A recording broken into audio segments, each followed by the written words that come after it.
بسم الله الرحمن الرحيم. حلقة جديدة من هيا بنا نهبد.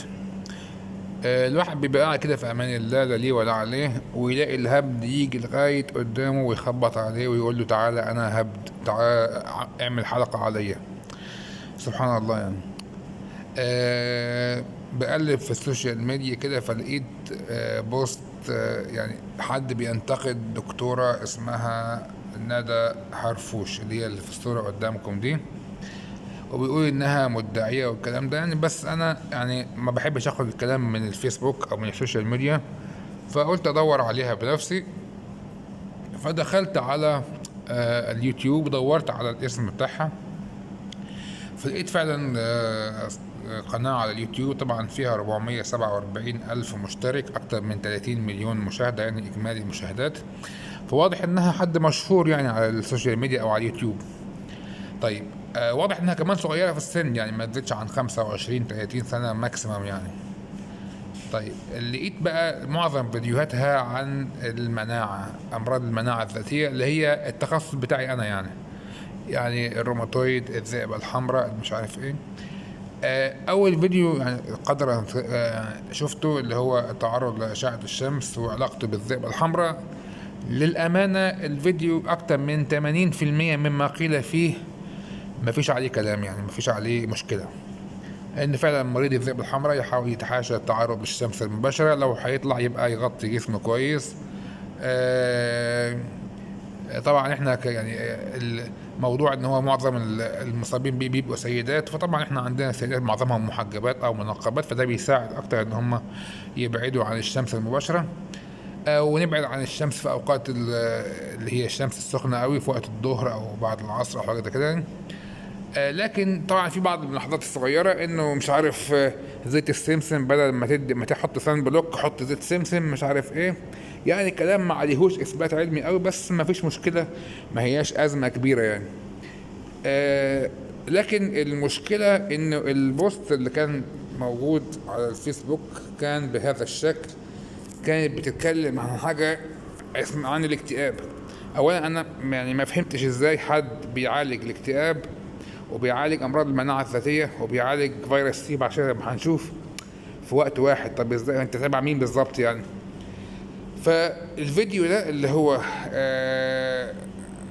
عامل اكتر من 14 الف مشاهده، بيتكلم عن ان كل ادويه الاكتئاب فنكوش، وهي بتدعو صراحه ان مريض الاكتئاب يتوقف تماما عن الادويه، وان القصه كلها بالعلاج الذاتي والعلاج بالتغذيه والعلاج مش عارف بالطاقه والعلاج بالكلام بتاعهم الجديد ده اللي هو ما انزل الله به من سلطان.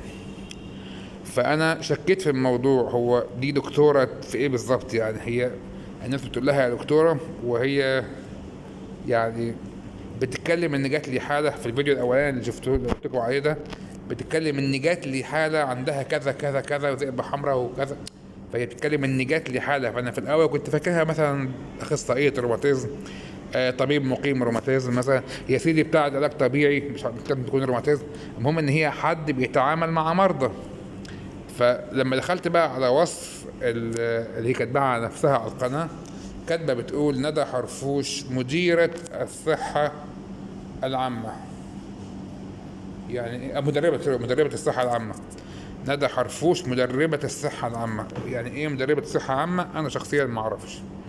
مهتمة بعلاج وتشافي الامراض المناعية والمزمنة والشائعة وتطوير الوعي الذاتي والصحة النفسية كجزء اساسي من الصحة العامة للفرد عن طريق التغذية والاساليب الطبيعية.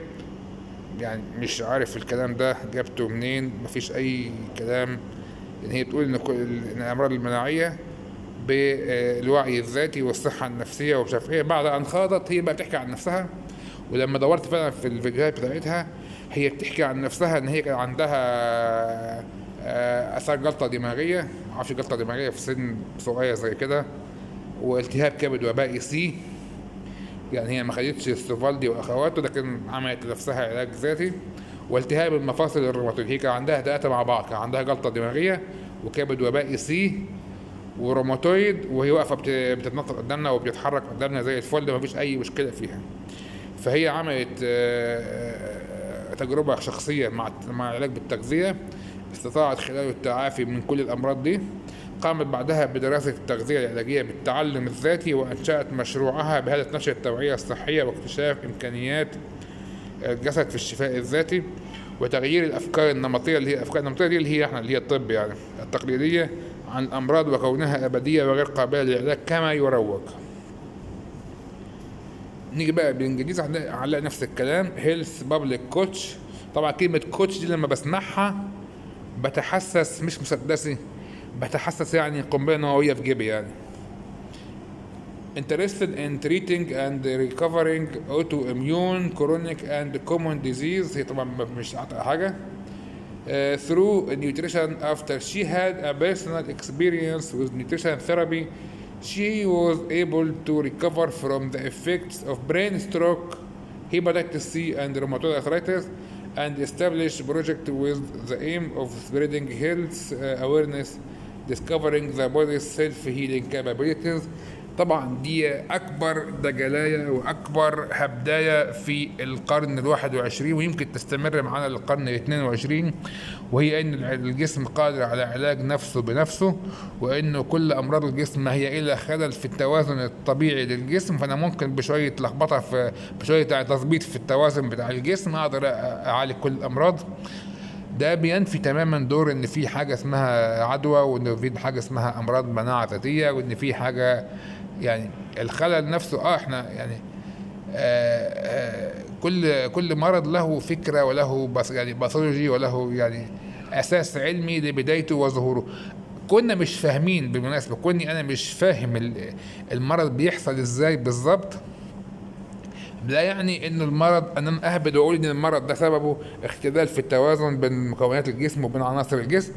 الناس اللي بتدعي ان ده هو الطب الحديث، بالعكس ده هو الطب القديم قوي. ده طب ارسطو، ايام الاغريق وايام ارسطو وايام الفراعنه كان بيقول لك ان المرض هو عباره عن خلل في اخلاط الجسم الاربعه ومش عارف ايه وكلام بتاع الاخلاط والحاجات بتاع الزمان دي. وكان يقول لك ان مش عارف البلغم لما يزيد والدم لما يقل ومش عارف ايه لما يزيد ولا مش عارف ايه لما يقل بيحصل لخبطه في الجسم. وكان بيعالجوا يعني وصفات بدائيه جدا لاعاده توازن هذه الاخلاط. انا في حلقه سابقه اتكلمت بشكل علمي عن اساس العلم الامراض المناعه الذاتيه، وان المناعه الذاتيه جسم الانسان نفسه مناعته شخصيا بتبتدي تهاجم بعض اجزاء وانسجه الجسم. فدي ما ينفعش تقول لي ان انا لما اكل حلبة وبطل البسلة هخف. في بعض الادوية في بعض الاكلات ممكن تكون ليها دور في بعض الحاجات، لكن ما تنفعش تبقى هي البديل عن الادوية وعن العلاج. انا لما بعرف ان المرض الفلاني بينتج عنه زياده مثلا في حاجه اسمها تيومر نيكروزس فاكتور اكتيفيتي، فلما ادي انتي تيومر نيكروزس فاكتور انا كده بعالج المرض نفسه.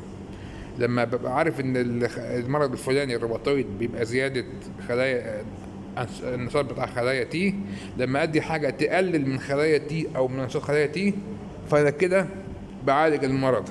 لكن لما اقول له كل بسله وما تاكلش جزر، ده يعني ان ثبت حاجه منهم بتبقى حاجه يعني لبعض المرضى في بعض الحاجات، زي مثلا موضوع النخرس بقول له قلل البروتين او قلل الحاجات اللي فيها بيورينز، لكن مش الاساس هو العلاج بالتغذيه والعلاج مش عارف ايه. في كلام ممكن يعني ايه يبقى مساعد، يعني هي برضه قالت ان المفروض الواحد يبعد عن التوتر وعن الزعل وعن الحاله النفسيه. الحاله النفسيه فعلا بتاثر على كل المرضى، وبالذات امراض المناعه الذاتيه بتاثر عليهم جدا المناعه الحاله النفسيه. والمريض لو دخل في حاله اكتئاب او مشكله نفسيه او حتى حاجه مضايقاه او حتى عنده امتحانات ثانويه عامه او حاجه بيزيد عنده المرض المناعي. لكن مش معنى ذلك ان انا ابطل العلاج واقعد بقى ادخل المريض في حته ان انا اعالجه نفسيا فقط. وكمان هي بتقول ان العلاج النفسي ما يبقاش بالادويه، يعني حتى في موضوع النفسي بترفض العلاج بالادويه، هي رفض العلاج بالدواء تماما. وشفت لها جزء من فيديو يمكن في نفس الفيديو بتاع اللي هو ده بتاع الذئبه الحمراء، جابت جزء في الاخر من حلقه سابقه للذئبه الحمراء، وقالت ان المشاكل الدكاتره بقى ان الامراض المناعه الذاتيه من ساعه ما اكتشفوها لغايه دلوقتي ومفيش جديد، وهي هي نفس الامراض، وفي اخر المرض ملوش علاج وبياخد نفس الادويه. طبعا ده جهل مسبق منها هي. هو لغايه دلوقتي لغايه اللحظه دي مفيش علاج بيقضي تماما على امراض المناعه الذاتيه وبيرجع المريض الى مرحله ما قبل المرض، مفيش لغايه دلوقتي. لكن مش معنى ذلك ان مفيش تقدم كبير في الطب في الموضوع ده. احنا يعني من 40 50 سنه بس كان متوسط عمر مريض الذئبه بعد تشخيصه 5 سنين، يعني بمعنى انه هيموت خلال 5 سنين. يعني كان بيقارن بمريض السرطان. النهارده مريض الذئبه ممكن يعيش 40 و50 سنه بعد تشخيصه. بسبب ايه؟ بسبب الادويه. يعني الفضل في ذلك يرجع في التقدم في التشخيص اولا، ان انا بشخصه بدري، والعلاج ثانيا ان انا بعالجه بشكل اقوى بكتير من علاجات زمان. الكورتيزون لوحده انقذ حياة ملايين جدا من الناس. الكورتيزون شخصيا لوحده انقذ حياة ملايين من الناس على مدى يعني عشرات السنين منذ اكتشافه. فما ينفعش ان انا ارمي كل الطب الحديث ورا ظهري واقول ان انا هعالج بالتغذيه وبالطاقه وبالكلام ده. الناس بقى اللي بتقول لي انت كده بتشير او بتنشر او بتشهر الناس دي اكتر، يعني نخلينا متواضعين شويه. انا الصفحه بتاعتي كلها، القناه بتاعتي كلها عليها 6000 وشويه مشترك، هي عندها 450 الف مشترك. انا عندي نص مليون مشاهده، هي عندها 30 مليون مشاهده. فما يعني مش انا اللي هتسبب في انها تشتهر، بالعكس انا بحاول احذر الناس من هؤلاء ومن امثالهم. نلتقي على خير، والسلام عليكم ورحمه الله وبركاته.